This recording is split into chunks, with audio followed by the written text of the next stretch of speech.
حافظ قرآن، سیر قرآن کرده، زیاییه، عالم امته، بلال و سلمان لیسانس گرفته، فاصل محترم، چه خدمتی کرد که زن مسلمان بیاد یک مخنث رو تشکیل بکنه، صلی الله علیه نبی سلمان ببرزیم که چشم حسد دور بشه و عجب رقص میده. این بدبختی از این بالاتر لومش هم باز کردی اینطوری همچی پول هزاره تو لومش بعدم جمع میکنی میره. من تو دوستشون کردیم. یه روز شیطان به خواب یک از صحابه آمد. شیطان هر کسی یک شیطان همراهشه، هر کسی یک شیطان همراهشه. یه سرنگی بکن که هر شیطان دو بزن بزنیم، میتونیم هر نفر یک شیطان همراهشه. هر کسی پهلوانه که هر شیطانشو بزنیم یا الله عزیزان.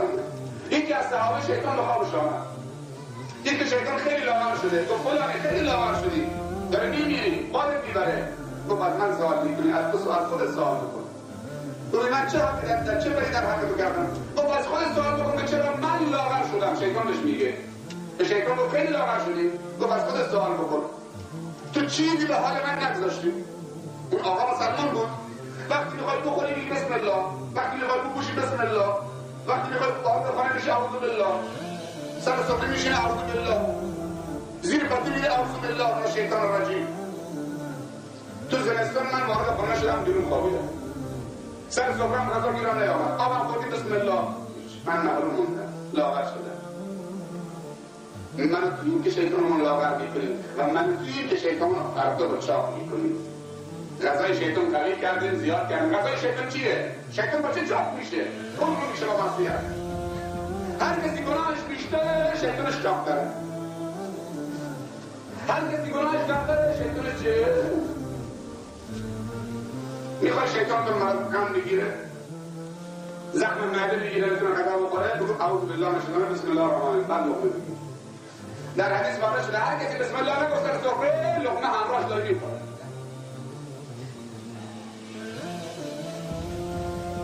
این نیست که جواب اینطوری بکنی جلو من رو مطلب توی اطلس پهلوان کشتیگر تو تلویزیون امارات دیده اون سیاه از توی اطلس میگیره توی گریرا آن در املاک فرانسوی از روی جبل بنها میاد داخل.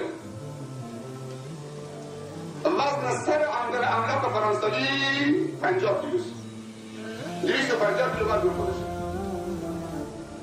این نیست پهلوانی. رسول الله صلی الله علیه و آله از صحابه سوال کرد پهلوان در نظر شما چه کسیه؟ گفتن کسیه که نفر بلند میکنه که بعدش به زمین میزنه. گفت نه، پهلوان کسیه که خشم و غضبش رو چه خاموش بکنه. میتونی نه؟ پهلوان کسیه که وقتی از عمل عصبانی نمیشه. وقتی عصبانی شد اون عصبانیتش به خاطر خداست. اگر شیطان اون عصبانی کرد و خشم گرفت خشم و غضبش رو خاموش میکنه. میگن حضرت علی رضی الله عنه یه روزی در جنگ خندق عمرو بن ود یکی از پهلوانان قریش می‌خواست با اسب بپره اون طرف خندق بیاد خنجر بزنه. حضرت علی اون نوجوان جلوش سینه سپر کرد. عمرو بن ود 25 تا پهلوان رو می‌زد. در وسط قدرتش آمده که یک تکه چرم گاو اگه زیر پاش می‌گذاشتن 25 تا پهلوان می‌خواد بکشه از زیر پاش نمی‌تونست بکشه. آخر چرم پاره می‌شد. حضرت علی جلوش ایستاد رضی الله عنه. عمرو بن ود همونطوری که سوار اسب بود گفت فسقلی برو از راهم کنار، برو کنار، فسقلی برو کنار. گفت الا بلا از روی نشونه. حضرت علی بهش گفت تو خیلی بچه هستی در خور من نیستی، برو یه پهلوان دیگه رو فرست از خودت بزرگتر. گفت الا بلا از روی من.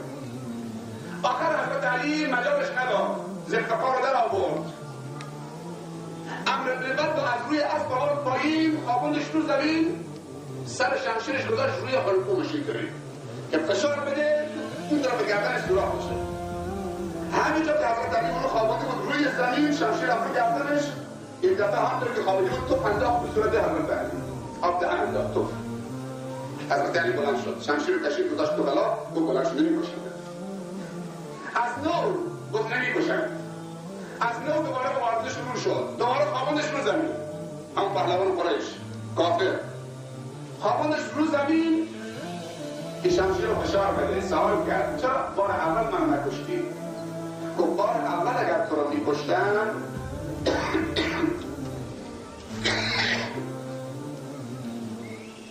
اجماع نیست.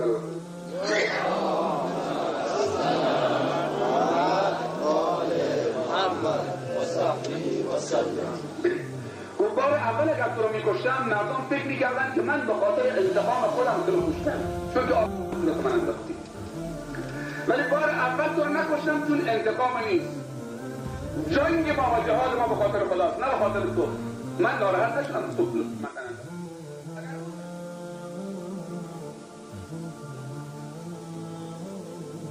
اما بار دوم به مجال دادم که به خاطر خدا تو رو بکشم.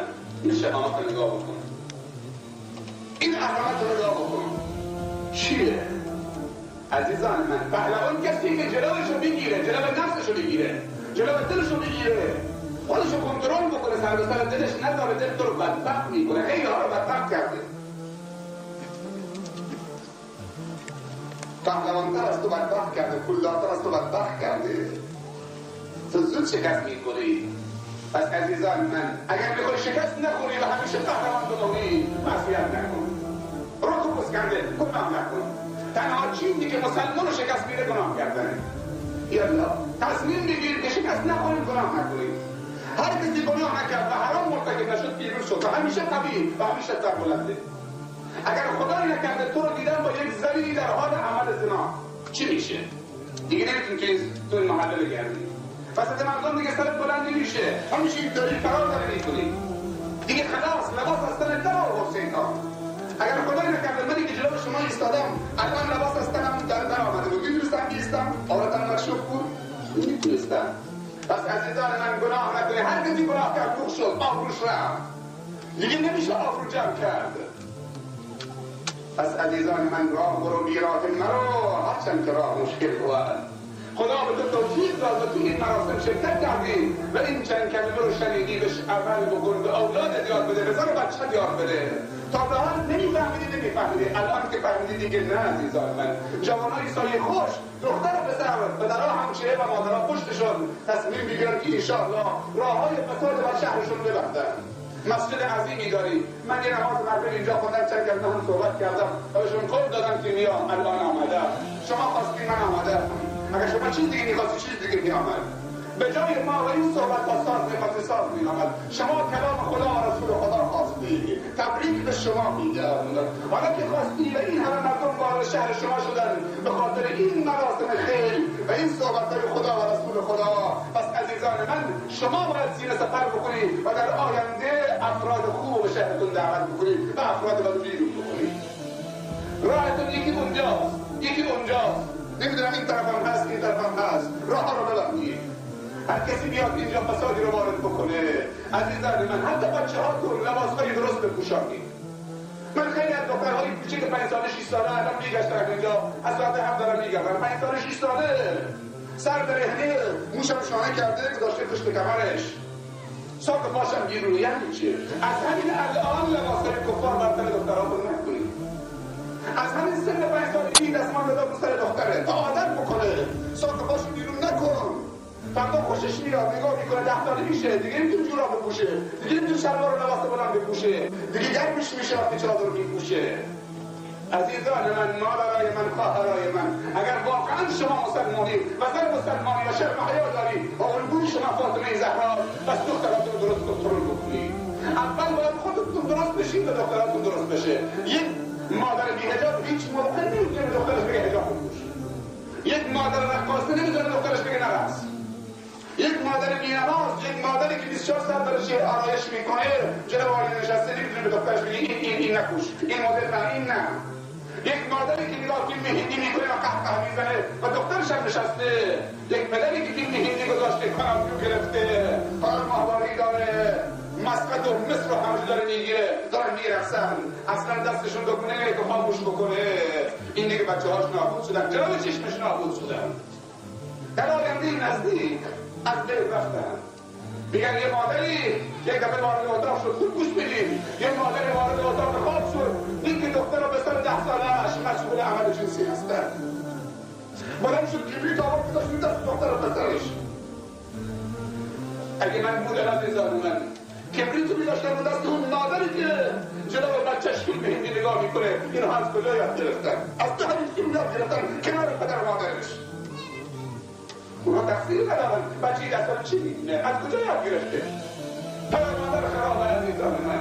وقتی به من سوال میدن زن داره قلون میکشه زن مسلمان دیگه مسلمانی مانده 100% به دخترش میگه برو قلون چاپ بکن. چطوری دختر قلونی میشه؟